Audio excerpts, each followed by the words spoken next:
Good morning students. आज हम history का third chapter the Delhi sultans वो स्टार्ट करेंगे। और इसमें आप देखोगे कि जो दिल्ली में जितने भी रूलर्स हुए हैं, जितने शासक हुए हैं, वो उन्होंने कब से कब तक शासन किया है, ये सारी चीज़ें आप इसमें पढ़ोगे। तो स्टार्ट करते हैं हमारा chapter. In chapter 1 we in chapter 2 we saw the regions like the Kaveri Delta became the center of large kingdom. Did you notice that there was no mention of a kingdom with Delhi as its capital? That was because Delhi became an important city only in the 12th century. हमने अध्याय 2 में देखा कि Kaveri delta जैसे क्षेत्र बड़े राज्यों के केंद्र बन गए थे, लेकिन आपने इसमें गौर किया कि कहीं भी जो है चैप्टर 2 में कहीं भी ऐसे किसी राज्य का जिक्र नहीं है जिसकी राजधानी दिल्ली रही हो। और इसकी वजह ये है कि जो दिल्ली था वो महत्वपूर्ण शहर 12वीं शताब्दी में बना, तब 12th सेंचुरी में वो इम्पोर्टेंट सिटी बनी। तो look at a table 1। Delhi first became the capital of a kingdom under the Tomar Rajput. ये टेबल है, यहाँ पर आप देखोगे कि जो राजपूत डायनेस्टी है उसमें सबसे पहले तोमर्स, ये अर्ली 12th सेंचुरी, मतलब 12th सेंचुरी के शुरुआत में, फिर अनंगपाल, फिर चौहान्स, फिर पृथ्वीराज चौहान, फिर अर्ली टर्किश रूलर्स, मतलब ये इस तरह से पूरा सीक्वेंस चला इसमें। तो Delhi first became the capital of a kingdom under the Tomar Rajput. Delhi सबसे पहले तोमर राजपूतों के काल में दिल्ली किसी साम्राज्य की राजधानी बनी। who were defeated in the middle of the 12th century by the Chauhans, also referred as a Shahmanaz of Ajmer. 12वीं शताब्दी के मध्य में तोमरों को अजमेर के चौहानों ने परास्त किया, उनको हराया। और it was under the Tomars and Chauhans that Delhi became an important commercial center. ये जो तोमर और चौहान के राज्यकाल में ही दिल्ली जो था वो एक वाणिज्यिक, उसको जैसे बोले कमर्शियल सेंटर बना, वाणिज्य का केंद्र बना, मतलब यहाँ पे ज़्यादातर व्यापार होता था। तो many rich Jain merchants lived in the city and constructed several temples. काफ़ी जो धनी जो जैन थे वो यहाँ, धनी जैन जो मर्चेंट्स थे, मतलब जो व्यापारी थे, उन्होंने वो यहाँ रहते थे और जिन्होंने अनेक मंदिरों का निर्माण करवाया। तो coins minted here called Dehliwal had a wide circulation. यहाँ पर दहलीवाल कहे जाने वाले सिक्के भी ढाले जाते थे जो काफ़ी प्रचलन में थे। तो the transformation of Delhi into a capital that controlled vast areas of the subcontinent started with the foundation of the Delhi Sultanate in the beginning of the 13th century. 13वीं सदी के आरंभ में दिल्ली सल्तनत की स्थापना हुई और इसके साथ दिल्ली एक ऐसी राजधानी में बदल गई जिसका नियंत्रण इस उपमहाद्वीप के बहुत बड़े क्षेत्र पर फैला। तो take a look at table 1 again and identify the 5 dynasty that together made the Delhi सल्तनत। तो आपको टेबल फिर से देखनी है और 5 डायनेस्टी को आपको बताना है जिन्होंने मिलकर दिल्ली सल्तनत बनाया। तो सबसे पहले ये है Rajput dynasty, early Turkish rulers, फिर एक खलजी डायनेस्टी, तुगलक डायनेस्टी और सैयद और लोधी डायनेस्टी। ये जो डायनेस्टीज थी इन्होंने मिलकर दिल्ली सल्तनत को बनाया। The Delhi Sultanate built many cities in the area that we now know as Delhi. Delhi. Look at map 1 and look at Delhi. Delhi ये कोहना, सीरी एंड जहाँपना। तो इधर ये दिया है कई जो जिस इलाके को आज हम दिल्ली के नाम से जानते हैं वहाँ इन सुल्तानों ने अनेक नगर बसाए। और ये आप इस नक्शे को देखकर दिल्ली ये कोहना, सीरी और जहाँपना को आपको पहचानना है। तो सबसे पहले का ये है सीरी, ये जहाँपना, और ये है दिल्ली ये कोहना। मतलब ये जो इसके आसपास नगर बसाए गए जो आज दिल्ली में ही मिल गए आज के समय में और जिनको हम दिल्ली के रूप में ही जानते हैं। फिर है finding out about the Delhi सल्तनत। तो किस तरह से दिल्ली सल्तनत के बारे में जो है उसके बारे में जानकारी कैसे मिलेगी। तो although inscriptions, coins, architectures provides a lot of information, specially valuable are histories, तारीख जिसको प्लूरल में बोलते हैं, written in Persian, the language of administration under the Delhi सल्तनत। तो जो इंस्क्रिप्शन थे, जो अभिलेख जिनको बोलते हैं शिलालेख, और सिक्कों, और जो आर्किटेक्चर होता था, जो भवन निर्माण, जो कला होती है, उसके माध्यम से काफ़ी सूचना मिलती है दिल्ली सल्तनत के बारे में और उनके सुल्तानों के बारे में। मगर और भी महत्वपूर्ण वे इतिहास, तारीख जिसको बोलते हैं, या तवारीख, जो सुल्तानों के शासनकाल में प्रशासन की भाषा फ़ारसी में लिखे गए हैं। तो ये तवारीख है, सिंगुलर में इसको तारीख बोलते हैं, तवारीख बोलते हैं प्लूरल में। ये लिखे गए हैं फ़ारसी, ये पर्शियन लैंग्वेज में। दिल्ली सुल्तान के जो प्रशासन के समय था उससे काफ़ी जानकारी मिलती है दिल्ली सल्तनत के बारे में या दिल्ली सुल्तान के बारे में। The author of Tawarikh were learn man, secretaries, administrators, poets, and courtier who both recounted events and advised rulers on governance, emphasizing the importance of just rule. तो जो लेखक थे, तवारीख के लेखक, वो सच्चे प्रशासक, कवि और दरबारियों जैसे सुशिक्षित व्यक्ति होते थे और घटनाओं का वर्णन भी करते थे, और शासकों को प्रशासन संबंधी सलाह भी देते थे। न्याय शासन के महत्व पर भी बल देते थे। इसमें है एक the circle of justice, Fakhr i Mudabbir wrote in the 13th century। 13वीं सदी के एक ये इतिहासकार हैं जिनका नाम है फ़क्र ए मुदब्बिर। उन्होंने लिखा है कि राजा का काम सैनिकों के बिना नहीं चल सकता, सैनिक वेतन के बिना नहीं जी सकते। वेतन आता है किसानों से एकत्रित किए गए राजस्व से, मगर किसान भी राजस्व तभी चुका सकेंगे जब वे खुशहाल और प्रसन्न हो। ऐसा तभी हो सकता है जब राजा न्याय और ईमानदार प्रशासन को बढ़ावा दे। उन्होंने ये तवारीख में लिखा है कि a king can not survive without soldiers and soldiers can not live without salary. Salary come from the revenue collected from peasants, but peasants can pay revenue only when they are prosperous and happy. This happens when the king promotes justice and honest governance. फिर है keep the following edition details in mind। ये जो information है इसको दिमाग में रख के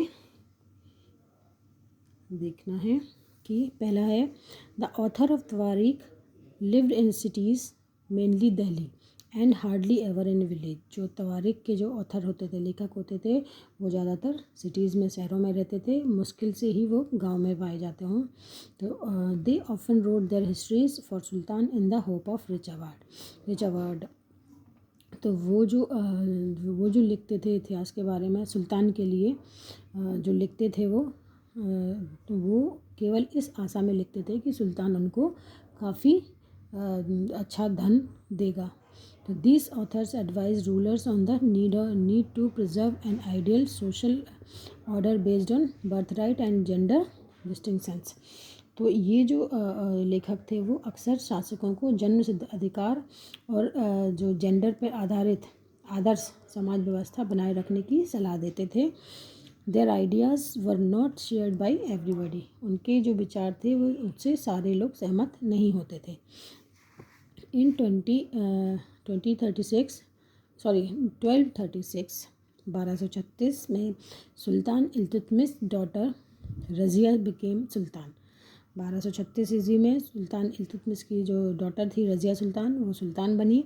the chronicler of the age Minhaj i Siraj, उस समय के इतिहासकार जो थे मिनहाज ए सिराज, उन्होंने स्वीकार किया कि she was more able and qualified than all her brothers, की वो ज़्यादा योग्य और सक्षम थी अपने भाइयों की अपेक्षा। But he was not comfortable at having a queen और रूलर, लेकिन फिर भी वह एक रानी को शासक के रूप में मान्यता नहीं दे पा रहा था। और nor were the nobles happy at the attempts of rule independently.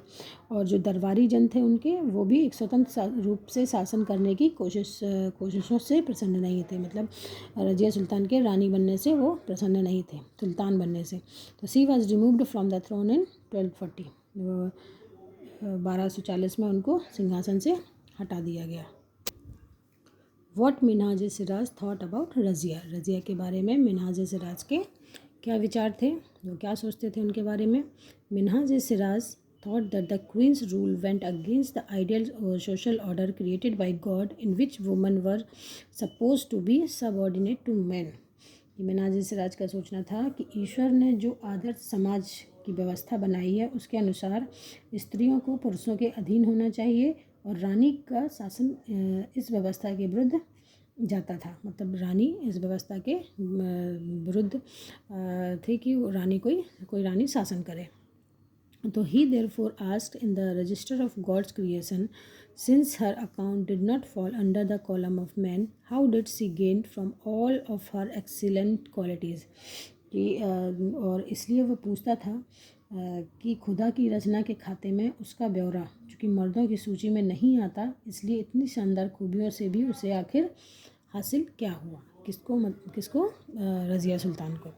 तो on her inscriptions and coins Razia mention that she was the daughter of Sultan Iltutmish. This was in contrast to the queen Rudrama Devi 1262 to 1289 of the Kakatiya dynasty of Warangal. Razia ने अपने अभिलेखों और सिक्कों पर अंकित करवाया कि वह सुल्तान इल्तुतमिश की बेटी थी। आधुनिक आंध्र प्रदेश के जो वारंगल क्षेत्र में किसी समय काकतीय वंश का राज्य था, उस वंश की रानी रुद्रमा देवी, जो 1262 से 1289 तक रही, के व्यवहार में रज़िया का व्यवहार बिल्कुल विपरीत था। मतलब वो दोनों एक दूसरे के कॉन्ट्रास्ट थी। Rudrama Devi change her name on her inscriptions and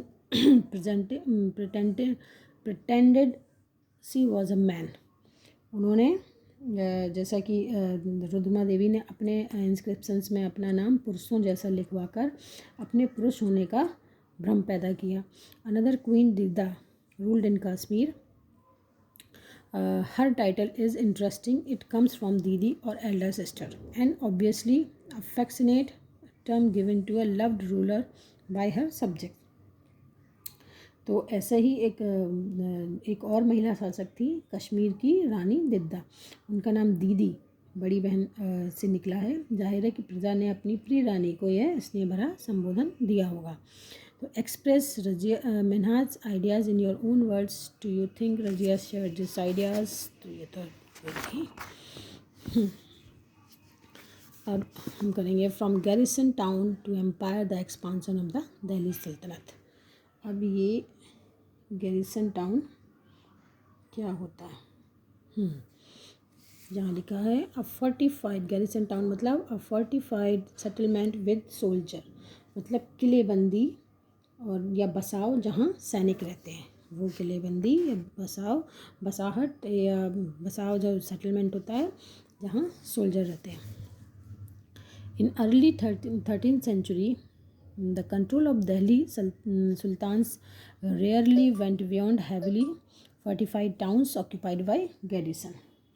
जो 13वीं शताब्दी के आरंभिक वर्षों में दिल्ली के सुल्तानों का शासन गैरिसनों या जिसको बोलते हैं रक्षक सैनिकों की टुकड़ियों वो के निवास के लिए बने मजबूत किलेबंद शहरों से परे शायद ही कभी फैला हो। The sultans seldom controlled the hinterland of the cities and were therefore depend upon trade, tribute or plunder or supplies। लेकिन शहरों से संबंध लेकिन उनसे दूर भीतरी प्रदेश पर उनका नियंत्रण ना के बराबर था, और इसलिए उन्हें आवश्यक सामग्री, रसद मतलब खाने पीने का सामान आदि के लिए व्यापार, कर या लूट मार पर ही निर्भर रहना पड़ता था।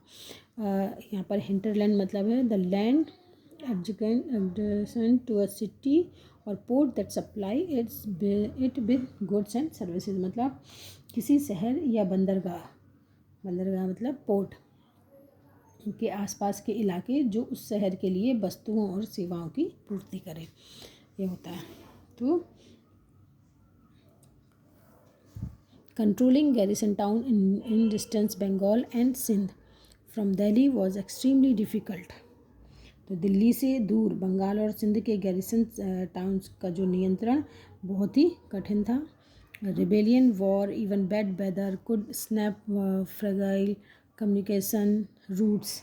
तो बगावत, युद्ध, यहाँ तक कि ख़राब मौसम से भी उनके संपर्क के जो थे नाजुक सूत्र छिन्न भिन्न हो जाते थे.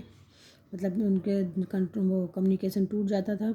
The state was also challenged by Mongol invasion from Afghanistan and by governors who rebelled at any sign of the sultan weakness. तो और साथ साथ ये था कि शासन को अफगानिस्तान से आने वाले हमलावर और उन सूबेदारों से बराबर चुनौती मिलती रहती थी जो जरा सी कमजोरी का आभास मिलते ही विद्रोह का झंडा खड़ा कर देते थे. तो द सल्तनत बेयरली सर्वाइव दीज चैलेंजेस. जो सल्तनत थी वो मुश्किल से ही इस तरह की मुसीबतों से अपने को बचाए हुए थी. तो its expansion occur during the reign of Ghiyasuddin Balban.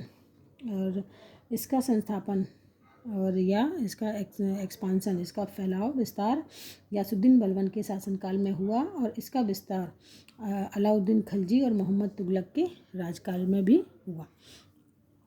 तो ये चैप्टर है अच्छा खासा, काफ़ी बड़ा. तो इस चैप्टर को हम पूरा समझेंगे, पर आज का चैप्टर हम यहीं पर रोकते हैं. इसके आगे का नेक्स्ट लेक्चर में कंटिन्यू करेंगे.